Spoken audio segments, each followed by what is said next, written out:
అందరికీ నమస్కారం. నేను doctor Abhilash, consultant laparoscopic surgeon from Hyderabad.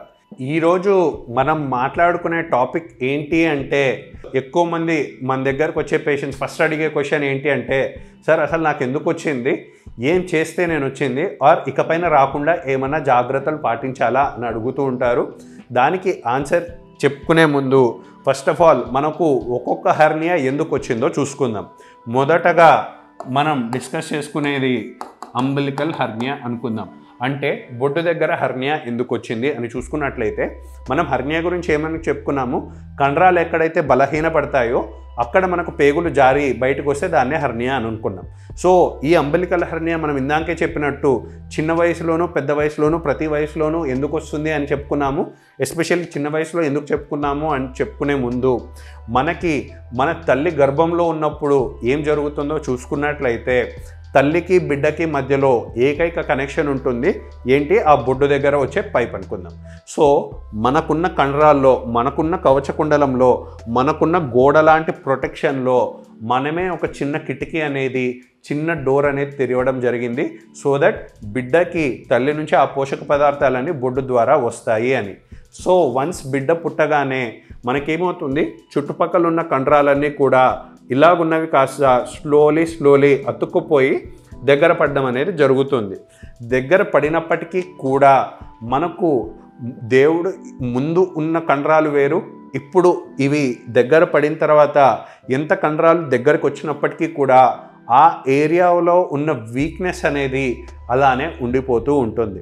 So అలా ఏర్పడిన వీక్నెస్ అనేది బిడ్డ పెరిగే కొద్దీ ఏమవుతుంది, తరచుగా ప్రెషర్ అనేది పడుతూనే ఉంటుంది. లైక్ ఉదాహరణకి దగ్గినప్పుడు కావచ్చు, బరువులు ఎత్తినప్పుడు కావచ్చు, ఆర్ ఎక్కువగా ఇది అంబిలికల్ హెర్నియా ఆడవారిలో ఎప్పుడు గమనిస్తాము అంటే ఆఫ్టర్ ప్రెగ్నెన్సీ అని చెప్తూ ఉంటాం. సో ఇప్పుడు ఏమైంది, కండరాలన్నీ దగ్గర బయడి అతుక్కోవడం అయితే అతుక్కున్నాయి, బట్ ప్రెగ్నెన్సీలో ఏమవుతుంది, ఈ అతుక్కున్న కండరాల పైన కడుపు బాగా పెరిగే కొద్దీ ఈ కండరాల పైన కూడా కొంచెంగా స్ట్రెచ్ పడి ఆల్మోస్ట్ ఉందా లేదా అనే హోల్ పైన కూడా మెల్లగా నిదానంగా ప్రెషర్ పడుతూ ఈ కండరాలు సపరేట్ అయ్యే కొద్దీ, కడుపు ఉబ్బే కొద్దీ ఈ హెర్నియాలో ఉన్న గ్యాప్ అనేది కూడా పెరుగుతూ పేగులు అనేవి బయటికి రావడం అనేది గమనించవచ్చు.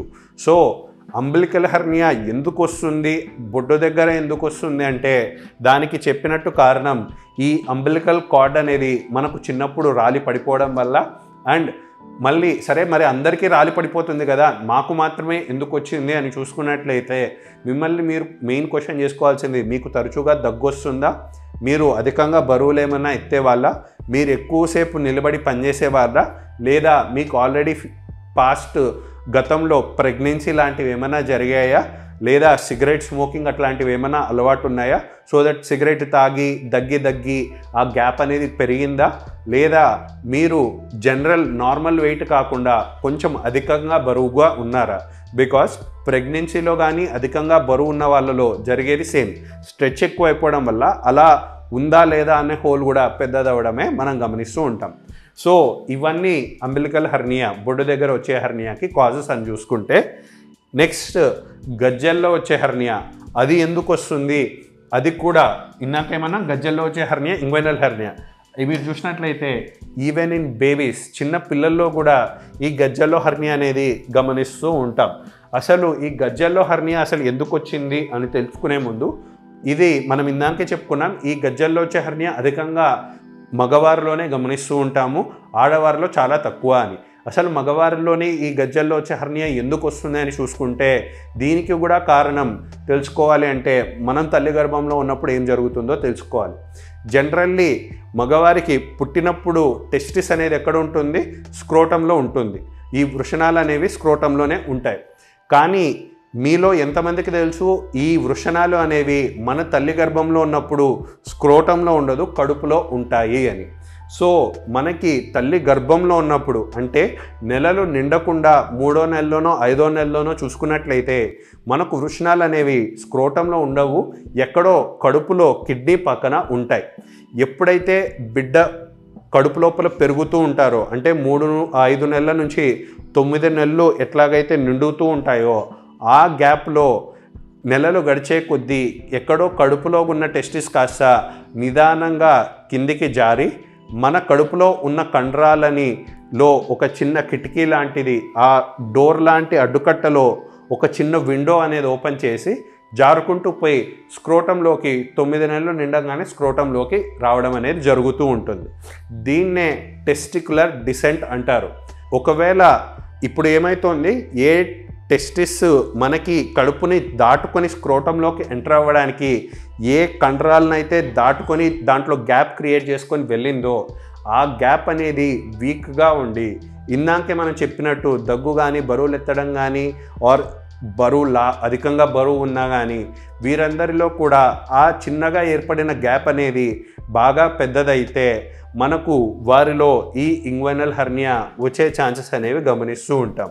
సో మీకు ఈ పిక్చర్లో చూసినట్లయితే బాగా గమనించవచ్చు. ఇక్కడ మనకు కనపడేవన్నీ పేగులు, ఇక్కడ కనపడే ఒక చిన్న లైనే మనకు కండరాలు అనుకుందాం. సో కండరాలు బాగున్నంత వరకు పేగులు దాని యథాస్థానంలో ఉంటాయి, కిందకి జారడం అనేది జరగదు.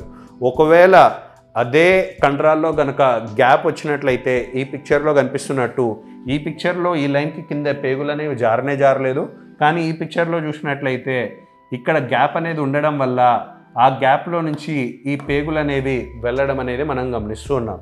ఇదే ఇంకా నెక్స్ట్ స్టేజ్లో చూసినట్లయితే ఈ పేగులు పూర్తిగా కిందికి జారి టెస్టిస్ వరకు రావడం అనేది కూడా గమనించవచ్చు.